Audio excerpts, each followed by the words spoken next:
আগে পশ্চিমবঙ্গের মানুষ কতটা বোবা হয়ে গেছিল, এখন তুমি ফেসবুক চালালেই বুঝতে পারবে। বিজেপি জেতার পরে মানুষ এত সুন্দর লিখছে, এত সুন্দর ভিডিও বানাচ্ছে, এবং রাজ্যটাকে শিক্ষা, শিল্প এবং রাস্তাঘাট উন্নত এবং পরিষ্কার পরিচ্ছন্ন রাখার জন্য যে ফিউচারে কি করা উচিত, প্রত্যেকটা মানুষ ফেসবুকে এত সুন্দর লিখছে, সেটা দেখে আমি অবাক হয়ে গেছি। তোমরা হয়তো অবাক হয়ে গেছো যে এত সুন্দর মানুষের মধ্যে সাজেশন আছে, কিন্তু এতদিন মানুষ বোবা হয়েছিল। আমি বিভিন্ন রাজ্যে কাজের জন্য আমি ছোটাছুটি করি। তো সব রাজ্যে আমাদের বাঙালিদের ব্যাপারে বলে বলে যে তারা ভাবনা চিন্তা কমে গেছে এখন, সে আগের মতো চিন্তা নেই, প্রতিবাদ নেই, বা নতুন করে সরকার গড়া, বা নতুন করে যে রাজ্যটাকে নতুন করে নতুন দৃষ্টিতে দেখা বা তৈরি করা, সেই জিনিসটা বাঙালি ভুলেই গেছে। এরকম আমি সমস্ত রাজ্যে যখন যাই তখন এই কথাটা শুনি। কিন্তু জানি না মানুষ এতদিন কি জন্য এত বোবায় ছিল। তোমরা হয়তো দেখবে ফেসবুকে ডেইলি এত সুন্দর মানুষ এত সুন্দর করে লিখছে, যে প্রত্যেকটা পয়েন্টে একটা শিক্ষা যোগ্যতা তৈরি করতে গেলে কি কি পয়েন্টের দরকার একটা স্কুলে, সেই জিনিসটা এত সুন্দর করে তারা মেনশন করছে। যে হয়তো এখন নতুন সিএম শুভেন্দু অধিকারী, সে হয়তো বা তার যারা বুদ্ধিমতী যারা বা বুদ্ধিমত্তা যারা আছে, তারা হয়তো জানে না যে এইভাবে রাজ্যটাকে উন্নত করা যায়। এত সুন্দর সাজেশন দিচ্ছে ভিডিওর মাধ্যমে। তো বাঙালি যে এখনো ভাবতে পারে, এখনো যে কিছু দেখাতে পারে, করাতে পারে, সেই জিনিসটা ফেসবুকে বিশেষ করে দেখা যাচ্ছে। এখন মানুষ এতক্ষণ সুন্দর করে বলতে পারে, ভাবতে পারে রাজ্যটাকে কিভাবে উন্নত করা যায়।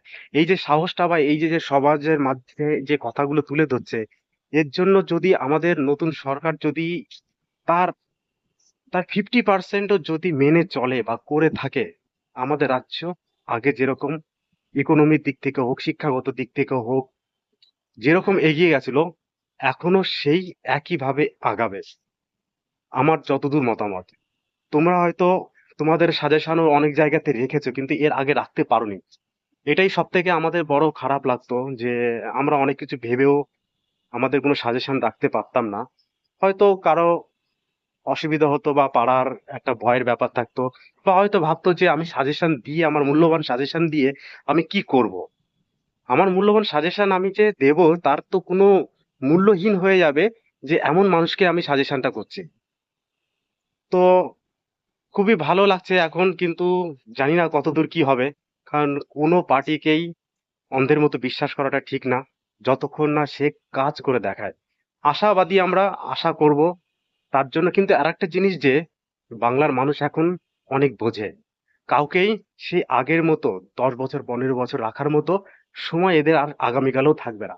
কাউকে যদি দেখি উল্টোপাল্টা কোনো পার্টি যদি ঠিকঠাক কাজ করছে না, দুর্নীতিতে ভরে যাচ্ছে, একটা সেকশন শুধু টাকায় অর্থের পাহাড় গড়ে যাচ্ছে, তো এই জিনিস আর আগামীকালে আশা করি বাঙালি আর মনে রাখবে না।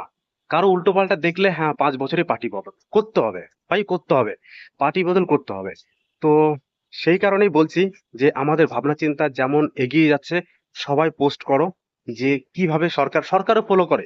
আমরা যে ফেসবুকে পোস্ট করি, ভালো মন্দ যাই করি, ওদের আইটি ডিপার্টমেন্টের লোক সমস্ত কিছু নোট ডাউন করে, এবং সেটাকে তারা সরকারের কাছে সেই প্রেজেন্টেশনটা রাখে, যে পাবলিকের এরকম রিয়াক্ট আছে, পাবলিক এই জিনিসটা চাইছে।